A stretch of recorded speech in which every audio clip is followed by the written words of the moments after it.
Hello කොහොමද ඔන්න ඉතින් අලුත් වීඩියෝකින් ආයෙත් ආවා අද මං කියන්නේ මාස 3ක් වෙනකන් අපේ බබාගේ මොනවද වුණ වෙනස්කම් මොනවද එයාට දුන්න එන්නත් එයාගේ වෙනස් වුණ දේවල් පිළිබඳව තමයි අද කතා කරන්න යන්නේ.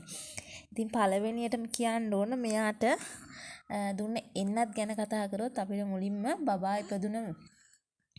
ඉපදුන දවසේ හොස්පිටල් එකෙන් මෙයාට විදිනවා BCG එන්නත.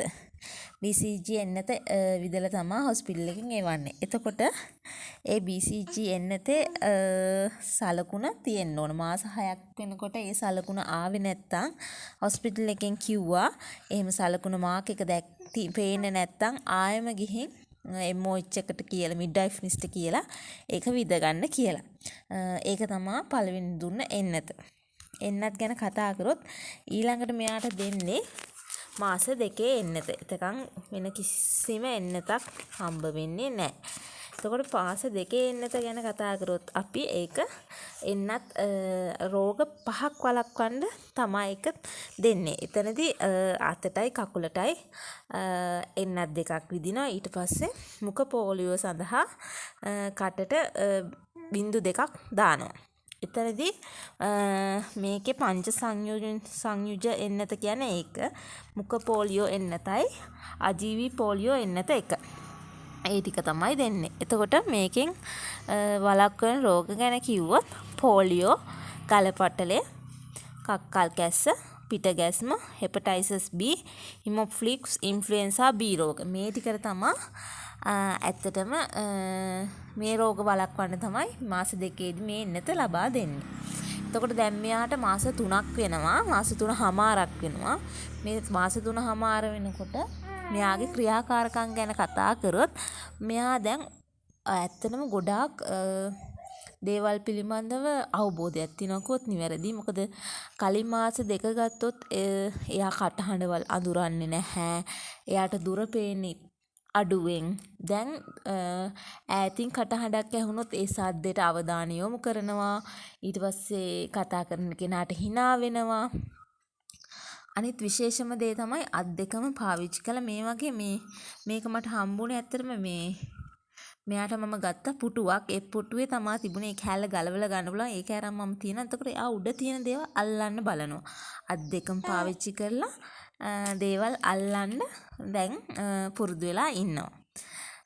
එතකොට මෙයා තාම මුණින් දාලා නැහැ. මුණින් දාන්න try කරනවා. එක පැත්තකට හැරිලා එයා මුණින් දාන්නත් try කරනවා. එතකොට දැන් ගොඩක් වෙලාවට මම මෙයාව තියන්නේ බිම මේ මැට් එකක් දාලා ඒකේ තමයි ගොඩක් වෙලාවට මම තියන්නේ මෙයාව. මොකද ගොඩක් එයාට පහසුවෙන් පෙරලෙන්න පුළුවන්, එයාට දඟලන්න පුළුවන්. ඇඳේ වගේ නෙමෙයි, ඇඳේ අර ස්පොන්ජ් එකත් එක ටිකක් එයාට මට හිතෙනවා අපහසුයි කියලා. ඊට වැඩිය බිම දාලා ඉන්නකොට එයාත් ආසාවෙන් ඉන්නවා.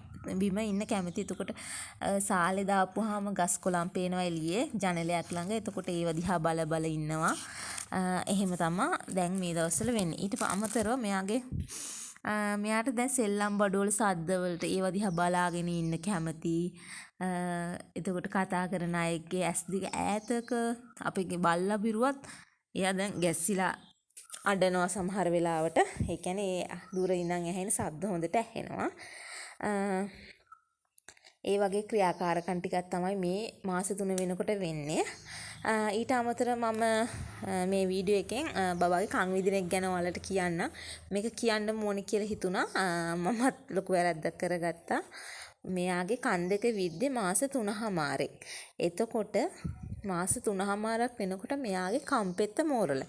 ડોක්ටර් කිව්වා මාස 2කින් විතර විද්දානම් මේක හොඳයි. මොකද කම්පෙත මෝරලා නැහැ. මෙයා චුට්ටක් ඇඬුවා.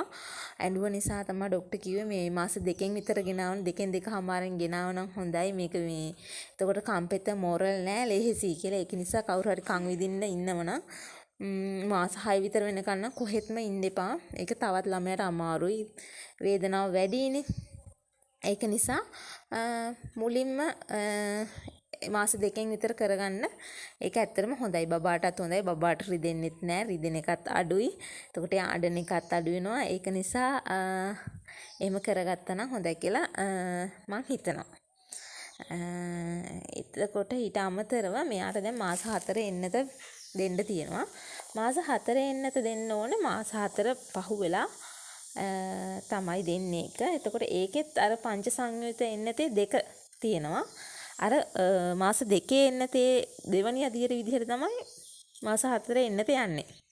එතකොට පෝලියෝ මුඛ එන්නත දෙක, අජීවි පෝලියෝ එන්නත දෙක, පංච සංයුජ එන්නත දෙක. ඒ ටික තමයි. එතකොට වළක්වන රෝග කලින් කිව්වා වගේ පෝලියෝ, ගලපටලය, පිටගැස්ම, කක්කල් කැස්ස, හෙපටයිසස් B, හිමොෆිලස් ඉන්ෆ්ලුවෙන්සා B රෝගේ. මේ ටික තමයි ඒකෙන් වැළැක්වෙන රෝග විදිහට හඳුන්වන්නේ. ඊට අමතරව